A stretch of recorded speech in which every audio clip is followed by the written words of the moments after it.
अगर आपको भूख लगती है तो आप क्या करते हैं? आप या तो कुछ खाएँगे या कुछ पिएँगे। तो यहाँ पर इम्पोर्टेंट क्या है, भूख या खाना? हेलो फ्रेंड्स, आज की ये वीडियो बहुत ही इम्पोर्टेंट आपके लिए होने वाली है क्योंकि इसमें हम इकोनॉमिक्स का एक बहुत ही महत्वपूर्ण कंसेप्ट, बेसिक कंसेप्ट लेकर चलने वाले हैं, जो है वस्तु। मैं हूँ सतीश अग्रवाल और आपका इस वीडियो में मैं स्वागत करता हूँ। तो पूरी की पूरी इकोनॉमी, पूरा अर्थशास्त्र 2 बातों पे टिका हुआ है। एक आपकी आवश्यकता और एक वो वस्तु जिसका इस्तेमाल आप आवश्यकता को पूरा करने के लिए करेंगे। तो हमारा आज का जो टॉपिक है वो ये है कि वस्तु किसे कहते हैं, वस्तु क्या है, व्हाट इज कमोडिटी, जिसे हम गुड्स भी बोलते हैं। गुड्स क्या है, कमोडिटी क्या है, आज हम इस बारे में बात करने जा रहे हैं। तो वस्तु का तात्पर्य एक ऐसे पदार्थ से है या एक ऐसे गुण से, एक ऐसी प्रॉपर्टी जिसमें उपयोगिता या तुष्टिगुण पाया जाता है। तो वस्तु ऐसी कोई भी चीज होगी जिसमें उपयोगिता या तुष्टिगुण हो। अब ये उपयोगिता या तुष्टिगुण क्या होता है? प्रत्येक वस्तु में एक ऐसा गुण पाया जाता है जिसके द्वारा उपभोक्ता की, कंज्यूमर की किसी न किसी आवश्यकता को पूरा किया जा सकता है। तो किसी भी वस्तु में विद्यमान वह गुण जिसके द्वारा उपभोक्ता की किसी आवश्यकता को पूरा किया जा सके, उसे हम उपयोगिता या तुष्टिगुण कहते हैं। और जैसा कि हम आगे आने वाली वीडियो में जानेंगे कि जो उपयोगिता या तुष्टिगुण है, इसका संबंध आवश्यकता को संतुष्ट करने से है। इसका संबंध अच्छाई या बुराई से नहीं है। जैसे अगर खाने के द्वारा कोई भी वस्तु है जिसको हम खाते हैं, जैसे आप चावल और दाल अगर आप खा रहे हो तो इसके द्वारा भूख शांत की जा सकती है, एक आवश्यकता पूरी हो सकती है। तो हम कह सकते हैं कि चावल में, दाल में या रोटी में तुष्टिगुण है। लेकिन तुष्टिगुण का संबंध अच्छे या बुरे से नहीं है। अर्थशास्त्र की भाषा में सिगरेट के अंदर भी तुष्टिगुण पाया जाता है। सिगरेट के द्वारा भी उपभोक्ता की कोई आवश्यकता पूरी होती है। उस तुष्टिगुण का संबंध, हम ये नहीं कह सकते कि सिगरेट पीना स्वास्थ्य के लिए हानिकारक है तो सिगरेट में तुष्टिगुण नहीं है। अर्थशास्त्र की भाषा में, इकोनॉमिक्स की भाषा में सिगरेट के अंदर, शराब के अंदर भी तुष्टिगुण है, क्योंकि इसके द्वारा उपभोक्ता की किसी न किसी आवश्यकता को पूरा कर सकते हैं। तो इस प्रकार से वस्तु ऐसा पदार्थ या गुण है जिसमें उपयोगिता या तुष्टिगुण पाया जाता है। अब ये वस्तुएं होती कितने प्रकार की हैं? अर्थशास्त्र की भाषा में वस्तुएं 2 प्रकार की होती हैं। हम पूरी की पूरी वस्तुओं को 2 वर्गों में बांट सकते हैं। पहली होती है भौतिक वस्तुएं और दूसरी होती हैं अभौतिक वस्तुएं, अदृश्य वस्तुएं, या इन्हें हम सेवाएं भी कहते हैं। यानी कमोडिटी के अंदर 2 तरह की चीजें आती हैं, गुड्स एंड सर्विसेज। अब हम एक एक करके इनके बारे में बात कर लेते हैं। तो सबसे पहले हम बात करते हैं भौतिक वस्तुओं की। तो भौतिक वस्तुएं वे वस्तुएं होती हैं जिन्हें देखा और छुआ जा सकता है, जिन्हें आप देख सकते हो, पकड़ सकते हो, छू सकते हो। वो सारी की सारी चीजें जो आपको अपनी दुनिया में दिखाई देती हैं, इसे हम भौतिक वस्तु कहते हैं। जैसे मेज, कुर्सी, चाय, कॉफी, फ्रिज, टीवी, ये सारी की सारी चीजें भौतिक वस्तुएं हैं। अब ये जो भौतिक वस्तुएं हैं, ये भी 2 प्रकार की होती हैं। पहली होती हैं टिकाऊ वस्तुएं, दूसरी होती हैं गैर टिकाऊ वस्तुएं। तो सबसे पहले हम टिकाऊ वस्तुओं की बात करते हैं। नहीं, टिकाऊ वस्तुएं क्या होती हैं? टिकाऊ वस्तुएं, जिन्हें हम ड्यूरेबल गुड्स भी बोलते हैं, ये वे वस्तुएं होती हैं जिनका इस्तेमाल लंबे समय तक किया जा सकता है। यानी कि वे वस्तुएं जिनका प्रयोग लंबे समय तक किया जा सके, उन्हें हम टिकाऊ वस्तुएं कहते हैं। अभी लंबे समय की परिभाषा क्या है? लंबे समय का मतलब है 1 वर्ष से ज़्यादा। यानी अगर किसी वस्तु का इस्तेमाल आप 1 वर्ष से अधिक समय तक कर सकते हो तो उसे हम अर्थशास्त्र की भाषा में टिकाऊ वस्तु कहते हैं। जैसे आपका मोबाइल, आपका टीवी, आपका फ्रिज, आपका कंप्यूटर, कोई भी ऐसा सामान जो लंबे समय तक यूज होता है, उसे हम टिकाऊ वस्तु कहते हैं। दूसरी आती हैं अब गैर टिकाऊ वस्तुएं। अब गैर टिकाऊ वस्तु क्या होती है? नॉन ड्यूरेबल गुड्स क्या होती हैं? तो वे वस्तुएं जिनका उपयोग कम समय के लिए ही किया जा सकता है, उन्हें हम गैर टिकाऊ वस्तु कहते हैं। ये वस्तुएं ज़्यादा लंबे समय तक नहीं चलती हैं। और जैसे मैंने बताया कि अर्थशास्त्र के अंदर हम ये जो समय अवधि लेते हैं, ये 1 वर्ष से कम लेते हैं। तो जो वस्तुएं 1 वर्ष से कम चलें, हम उन्हें नॉन ड्यूरेबल गुड्स कहते हैं। तो आप देख सकते हो बहुत सारी चीज़ें हैं जिन्हें हमें तुरंत इस्तेमाल करना होता है।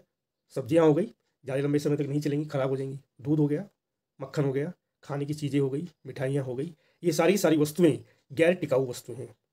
अब मेरे एक स्टूडेंट ने कहा कि सर, ये जो आइसक्रीम है, ये टिकाऊ वस्तु है कि गैर टिकाऊ वस्तु है? तो ऑब्वियस सी बात है, आइसक्रीम का जब आप इस्तेमाल करोगे तो आपको तुरंत इस्तेमाल करना पड़ेगा। तो जो आइसक्रीम है, ये कैसी वस्तु है? गैर टिकाऊ वस्तु है। अब उसने कहा कि अगर हम इस आइसक्रीम को फ्रीजर में रख दें तो बहुत लंबे समय तक रखी जा सकती है, तब तो ये टिकाऊ वस्तु हुआ।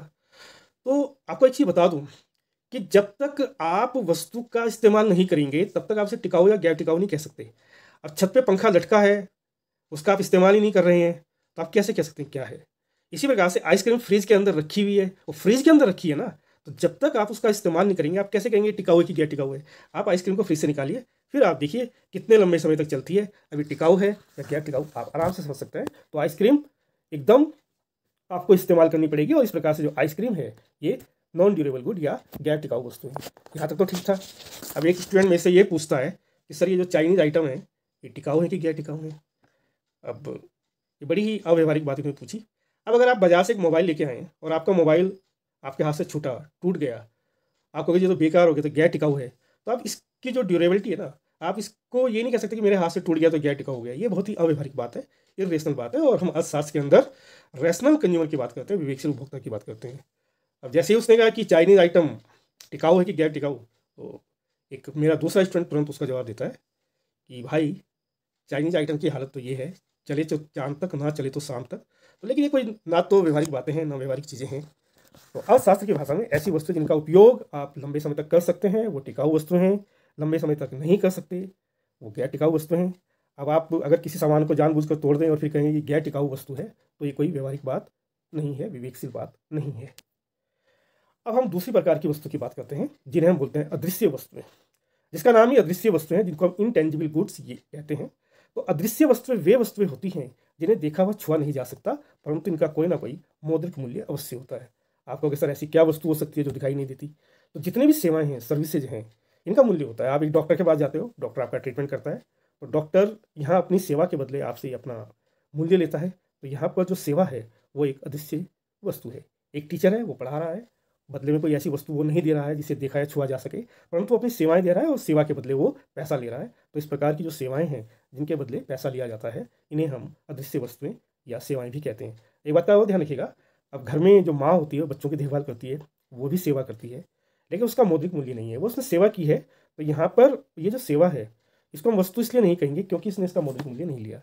लेकिन जब आपके घर में कोई केयर टेकर आती है, कोई नर्स आती है या कोई काम वाली आती है और वो उसके बदले पैसा लेती है, तो वो सेवा अदृश्य वस्तु कहलाएगी। यानी कि वही सेवा वस्तु कहलाएगी जिसका मौद्रिक मूल्य हो, जिसकी कोई मॉनेटरी वैल्यू हो। तो इस प्रकार से अध्यापक, डॉक्टर, वकील आदि के द्वारा जो दी जाने वाली सेवाएं हैं इन्हें हम अदृश्य वस्तुएं कहते हैं। इस प्रकार से अर्थशास्त्र की भाषा में वस्तु के अंदर वस्तुएं यानी फिजिकल गुड्स और सेवाएं दोनों को सम्मिलित किया जाता है। यानी commodity means goods and services both.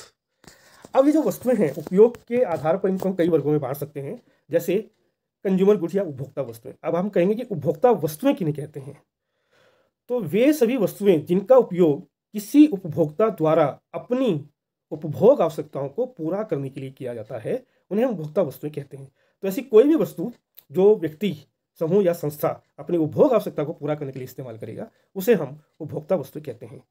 अब एक बात को यहाँ ध्यान रखिएगा कि कोई वस्तु उपभोक्ता वस्तु है या नहीं है, ये सब कैटेगरी, ये सब वर्गीकरण इस्तेमाल के आधार पर ही हो सकता है। यानी कि हमने वस्तु का इस्तेमाल कैसे किया ये डिपेंड करेगा कि वो वस्तु उपभोक्ता वस्तु है कि नहीं है।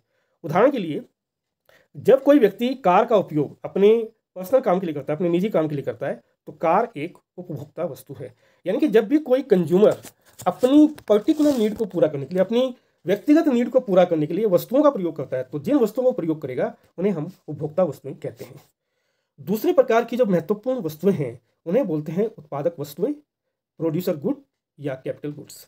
तो जो प्रोड्यूसिंग गुड्स होती हैं, कैपिटल गुड्स होती हैं, ये ऐसी वस्तुएं होती हैं जो टिकाऊ वस्तुएं होती हैं और जिनका उपयोग उत्पादन क्रिया में किया जाता है।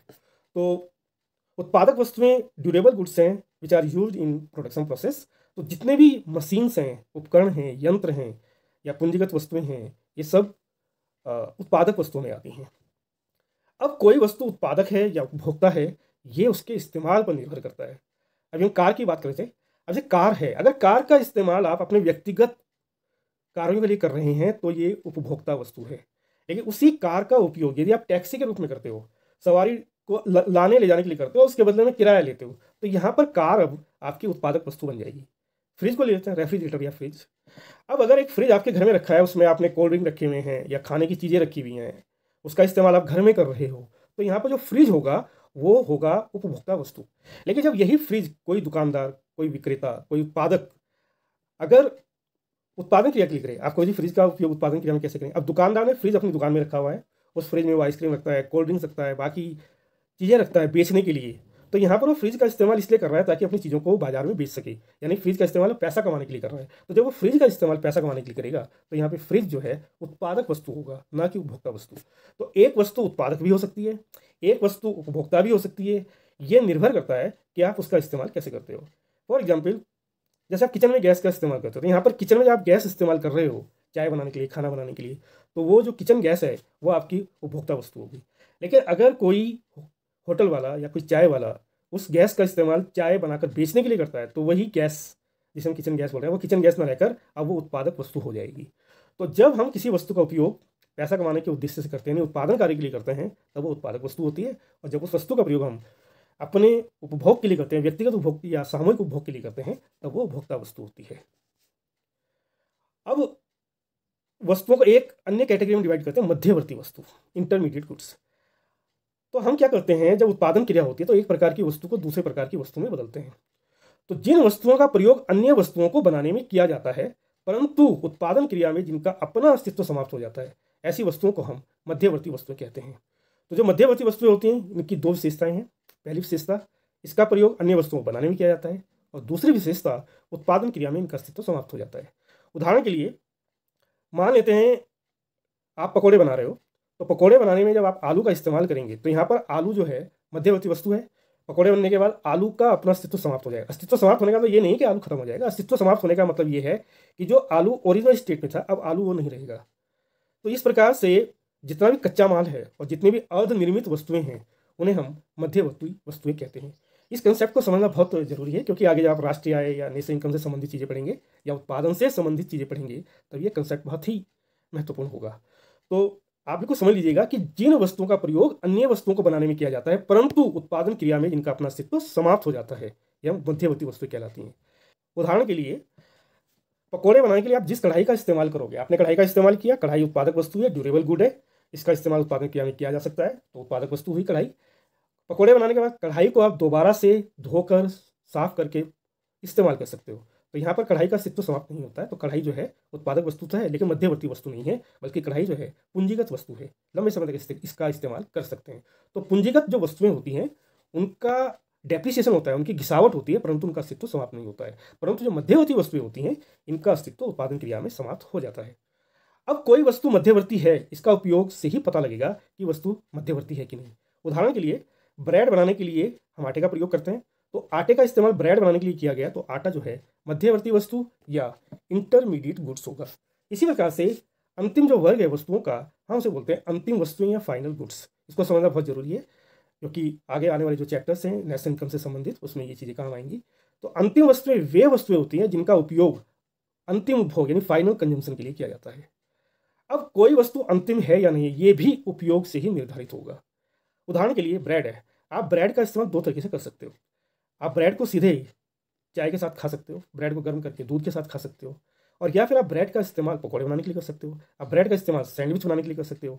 तो यहाँ पर जब आप ब्रेड का सीधा गर्म करके या ऐसे ही दूध के साथ चाय के साथ खा लेते हो, तब ब्रेड जो है अंतिम वस्तु हो जाती है। परंतु यदि ब्रेड का इस्तेमाल आप पकौड़े बनाने के लिए करते हो, तो यहाँ पर ब्रेड एक मध्यवर्ती वस्तु हो जाती है। एक दूसरा उदाहरण मैं देता हूँ आपको, दूध। आपने दूध लिया, दूध को आप सीधा पी गए, तो यहाँ पर दूध जो है अंतिम वस्तु है। लेकिन अगर आपने दूध का इस्तेमाल दही बनाने के लिए किया, तो यहाँ पर अब दूध जो है मध्यवर्ती वस्तु हो जाएगा, अंतिम वस्तु नहीं होगा। अब दही बन गई। अब आपके सामने फिर दो ऑप्शन है, आप दही को सीधे इस्तेमाल कर सकते हो, या फिर आप दही का इस्तेमाल किसी अन्य वस्तु जैसे कढ़ी बनाने के लिए कर सकते हो। अब यदि आप दही का इस्तेमाल सीधे कर लेते हो, तब दही अंतिम वस्तु होगा। परंतु यदि आप दही का इस्तेमाल कढ़ी बनाने में करते हो या किसी और चीज़ को बनाने में करते हो, तो यहाँ पर जो दही होगी वो मध्यवर्ती वस्तु होगी। इसी प्रकार से मक्खन, जो मक्खन है आप उसका सीधा ब्रेड के साथ खा सकते हो, ब्रेड मक्खन खा सकते हो, अच्छा लगता है काफ़ी। तो अगर मक्खन को आप सीधा इस्तेमाल कर लेते हो, तो मक्खन जो है अंतिम वस्तु होगा। लेकिन अगर आप मक्खन का इस्तेमाल घी बनाने के लिए करते हो, तब यहाँ पर जो घी है वो अंतिम वस्तु होगा, मक्खन जो है मध्यवर्ती वस्तु होगा। इसी प्रकार से घी का इस्तेमाल अगर आप सीधा करते हो, तो घी जो है अंतिम वस्तु है। परंतु यदि घी का इस्तेमाल आप अन्य चीज़ों जैसे आप मिठाई बनाने में अगर कर रहे हो या हलवा बनाने में आप कर रहे हो, तो यहाँ पर घी जो है मध्यवर्ती वस्तु हो जाएगा। तो इस प्रकार से जो वस्तुओं का वर्गीकरण है उपयोग के आधार पर, उपभोक्ता वस्तु या उत्पादक वस्तु जिसे हम पूंजीगत वस्तु कह रहे हैं, या आपकी मध्यवर्ती वस्तु या अंतिम वस्तु, इसका निर्धारण वस्तु के रूप, रंग, आकार को देखकर नहीं किया जाता है। इसका निर्धारण वस्तु के प्रयोग आधार को देखकर किया जा सकता है। तो संक्षेप में हम कह सकते हैं कि अर्थशास्त्र के अंदर जो वस्तुएं होती हैं उन्हें हम दो वर्गों में बांटते हैं, वस्तुएं और सेवाएं। सेवाएं जिन्हें हम अदृश्य वस्तुएं भी कहते हैं, और जो जितनी भी ये वस्तुएं हैं इनको उपयोग के आधार पर हम चार वर्गों में बांटते हैं, उपभोग वस्तुएं, उत्पादक या पूंजीगत वस्तुएं, मध्यवर्ती वस्तुएं और अंतिम वस्तुएं। मुझे पूरा विश्वास है कि यहाँ तक का ये जो कंसेप्ट है वस्तु से संबंधित, ये आपको समझ में आ गया होगा, क्योंकि अर्थशास्त्र के अंदर अगर वस्तु नहीं है तो अर्थशास्त्र का अस्तित्व ही नहीं है। और वस्तु का प्रयोग हम आवश्यकता को पूरा करने के लिए करते हैं, और अगर आवश्यकता नहीं है तो वस्तु का प्रयोग करते हैं। तो इस प्रकार से वस्तु और आवश्यकता ये दो ऐसी बुनियाद हैं जिसके ऊपर पूरी अर्थशास्त्र टिकी हुई है। इसलिए इन दोनों कंसेप्ट को आप लोग बड़े ध्यान से, बड़े तरीके से समझ लीजिएगा। बहुत ही बेसिक कंसेप्ट है, और बिना बेसिक कंसेप्ट को जाने हुए आगे बढ़ना आपके लिए खतरा हो सकता है। तो बहुत बहुत धन्यवाद आप सभी का। आपको ये वीडियो पसंद आया होगा। अगर आपको ये वीडियो पसंद आया तो इसको लाइक कीजिए, सब्सक्राइब कीजिए और अपने दोस्तों को शेयर कीजिए।